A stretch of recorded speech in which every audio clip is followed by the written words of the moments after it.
Hello viewers, I'm Red2006 and I'm very pleased to have you join me for the latest episode of A Link to the Past Randomizer. As a quick recap, in the last episode, I became the league champion for a few seconds. I went digging for treasure and found a glorified green rupee, and I caught a fish with a sign. We're back in the light world this episode, ready to find some more treasure with the flute. Okay, we're on our way to Kakariko Village to activate the flute. But I want to show off a little shortcut. You can break into the graveyard and enter a pathway in the castle sewers from here.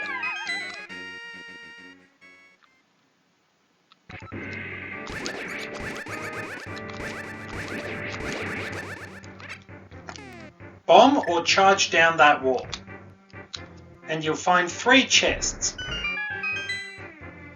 In a normal run, you can't access this the first time you're here.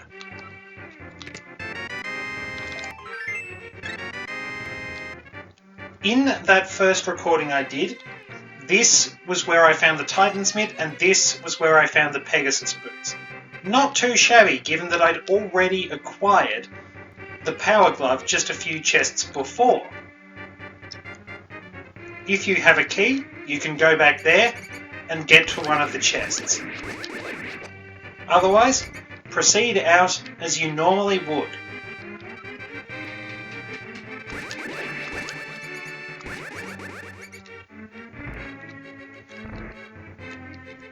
And pull the lever. The other one, I think, drops a whole lot of snakes on your head. And you're back here.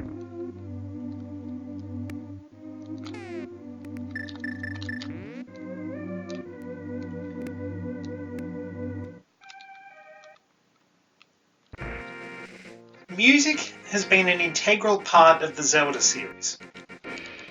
It first appeared in the original game where the whistle, with its special tune, would take you to any dungeon you'd visited. Notably, its little motif was reused as the title screen theme for Ocarina of Time. A Link to the Past also used a musical item as a means of travel, but it was really Link's Awakening that wound up providing the idea of magic music being used in different circumstances. This would be developed upon in Ocarina of Time.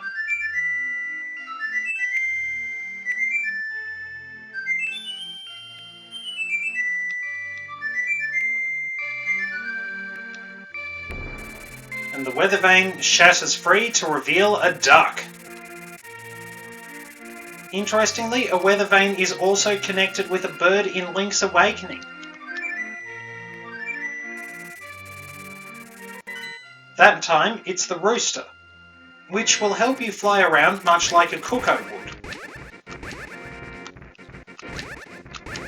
In fairness, the idea of actually using a rooster to fly did show up in later games where you could glide with a cuckoo. But the flying rooster was the first example appearing in Link's Awakening. While I love this game, and I do believe it essentially codified a lot of elements of the series, Link's Awakening was really the one that refined a lot and ultimately paved the way for Ocarina of Time. We'll take a look at what's on top of Spectacle Rock. Okay, I'm gonna need the mirror. Hope that's nearby.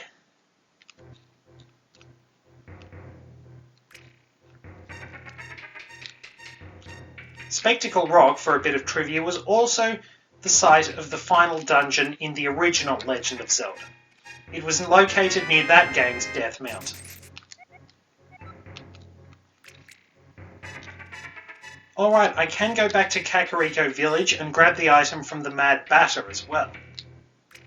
The Mad Batter also reappears in Link's Awakening, and he will expand your capacity for bombs, arrows, and magic powder.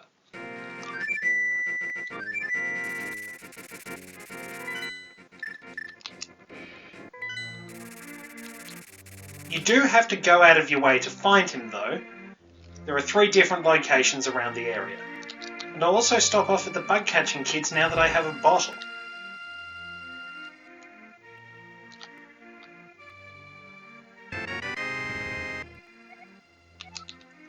Alright, that's useful for when we go back into the Dark World.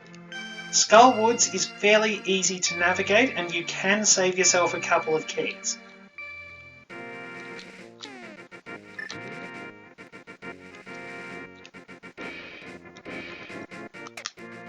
Yeah, and down there.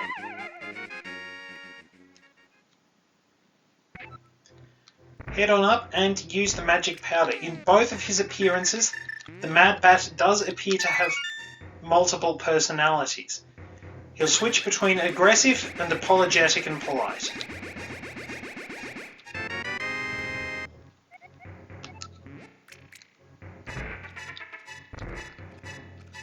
Alright, we can't get into Misery Mire yet, but we still have plenty of travel available to us with the flute.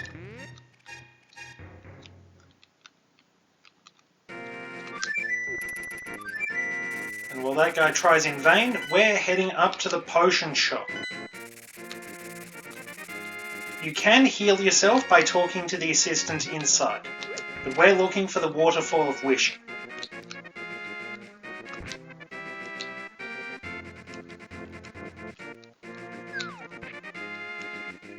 As you can see, very similar to where we went in the Dark World getting the Quake Medallion.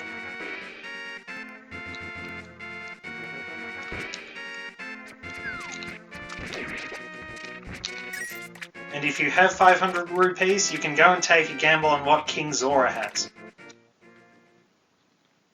No need to worry about talking to the fairy, there are just 2 chests. None of which were particularly useful.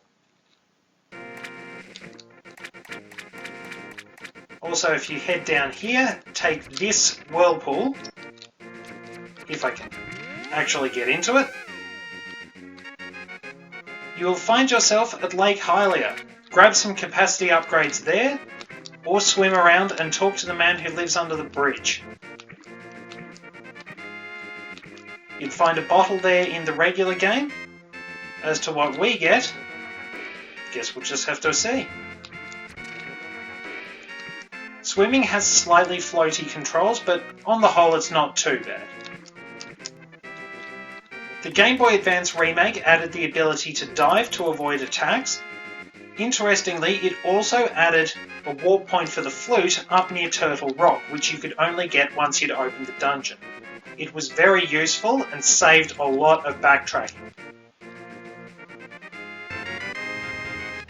Alright, we got bombs.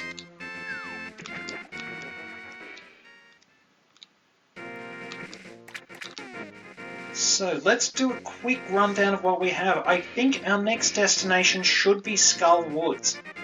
There's not too much more I can do, to be honest. At least in the light world anyway. Now that I've activated that, heading out here is our best bet. We will have to go the long way around, but we can navigate the Dark World and see what Skull Woods yields.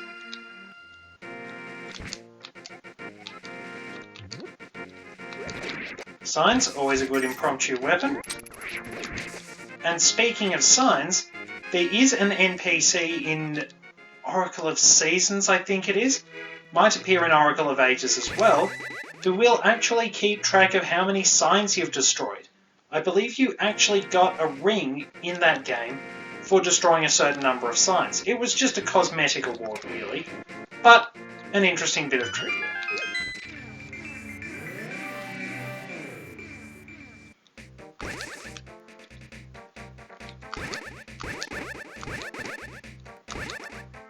So, if you want to navigate Skull Woods, I'll show you a few little tricks along the way. I can't get into the final part of the dungeon because I don't have the fire rod, but I can get through most of it.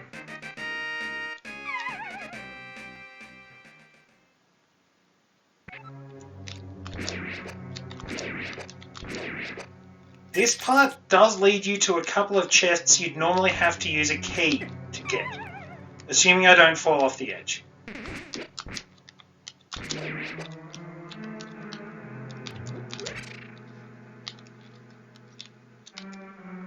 There's nothing in this room, but I advise heading up north before you wind up getting that chest because it makes holes appear in the floor.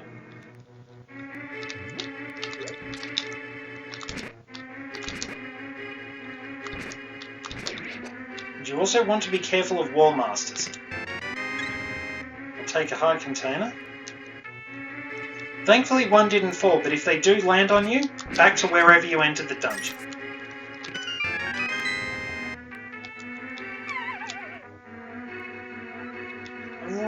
Really shouldn't do that.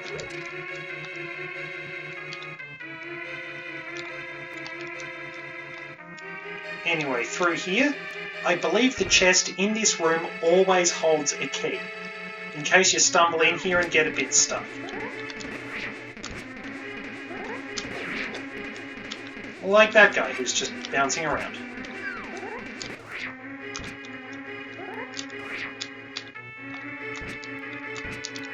If you're good and not slightly incompetent like I am, you can actually bounce enemies into spikes and kill them.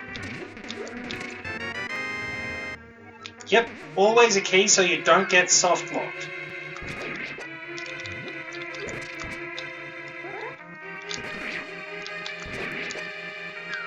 So you can head through this door. Actually a decent rebound shot. Step on these to get this. Well, that's useful. It does mean we can proceed. I probably would have looked like an idiot if I tried to just go through Thieves' Town a little bit further. See, now that door there leads to the room where I opened the first chest. The one with the Gibdos and the Stalfos.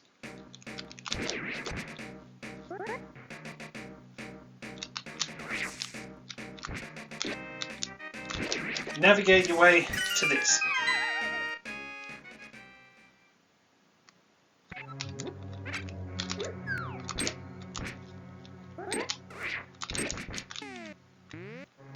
And deal with a very persistent Helmasaur before we bomb this wall.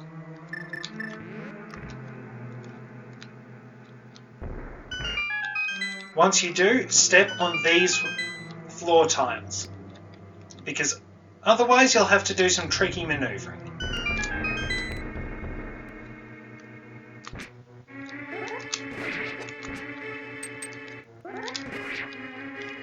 With them dead, just a heart piece. Okay.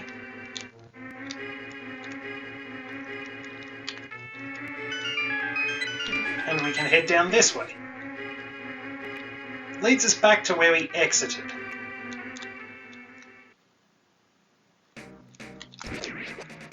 We still have one key in hand for the last part of the dungeon. There is a bit of a block puzzle in this next bit, so aren't we glad we got the Cane of Samaria?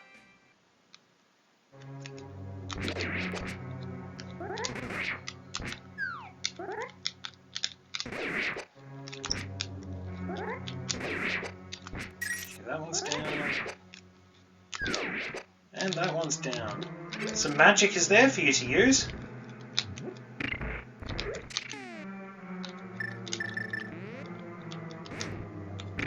And one Cane of Samaria. Very helpful. Okay, that was interesting.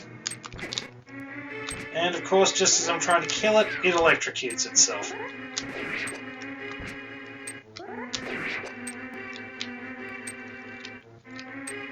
Sneak past here, but don't actually lift up that pot if you've got magic powder prepared.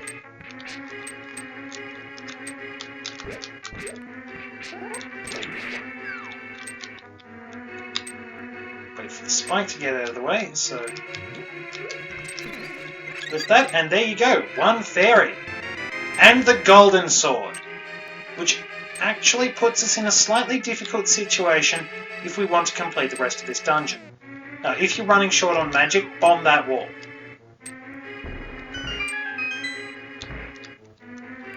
And go in here for the full magic jar. Now, the reason I said this puts us in a slightly difficult situation is because the golden sword cannot actually harm Mothula. This is due to the fact Mothula is coded to take no damage from the spikes in the arena. As it happens, those spikes are counted as doing the same level of damage to enemies as the golden sword. As a result, Mothula is immune. You will need to use either the hammer or the fire rod. But since I don't have the fire rod, I can't get there anyway. Also worth noting, enemies who are coloured red will aggro you as soon as they enter the same screen as they do. Doesn't matter where they are, where you are, they will see you and they will hunt you down. Also going to take a little shortcut to show off an area down here. There's a shop you don't need to enter under normal circumstances.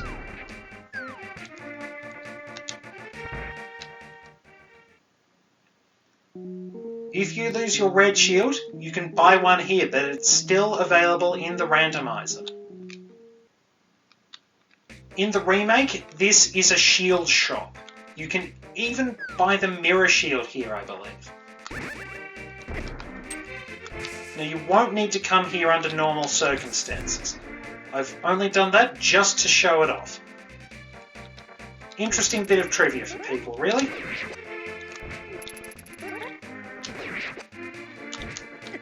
Alright. There is still one place I can go. And that's around to the pyramid. I do have to go via the cave, as they say. Basically means the long way round. Because I don't have the mirror, and there isn't really a shortcut to the Pyramid of Power. But if you want to get on the same area of land, you can just jump off here and swim. Assuming you don't get stuck on anything.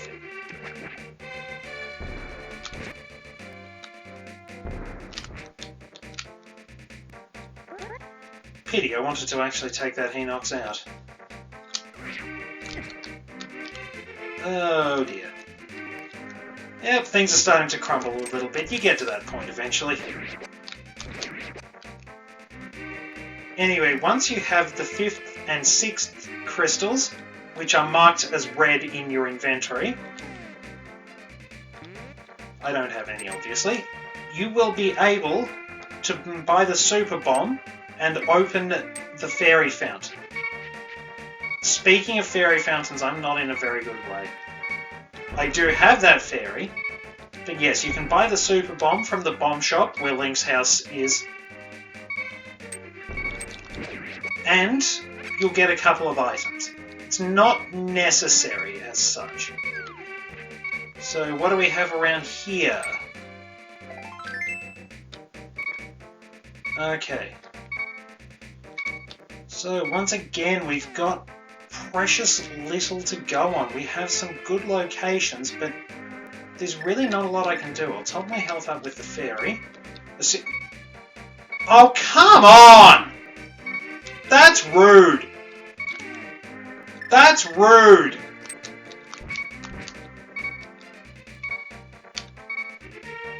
Come...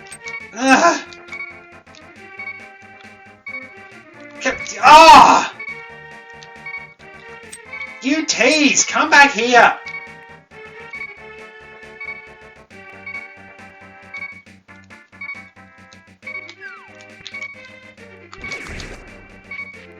Is she still there?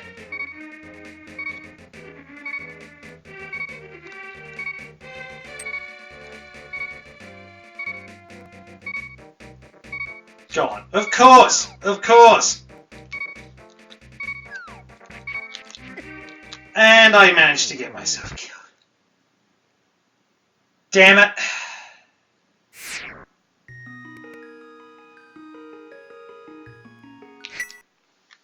Oh well, where does it put me back? Well, alright, not a lot of progress was made in that episode. Survey my keys. I don't think there's too much more I can do unless I go into Thieves' Town.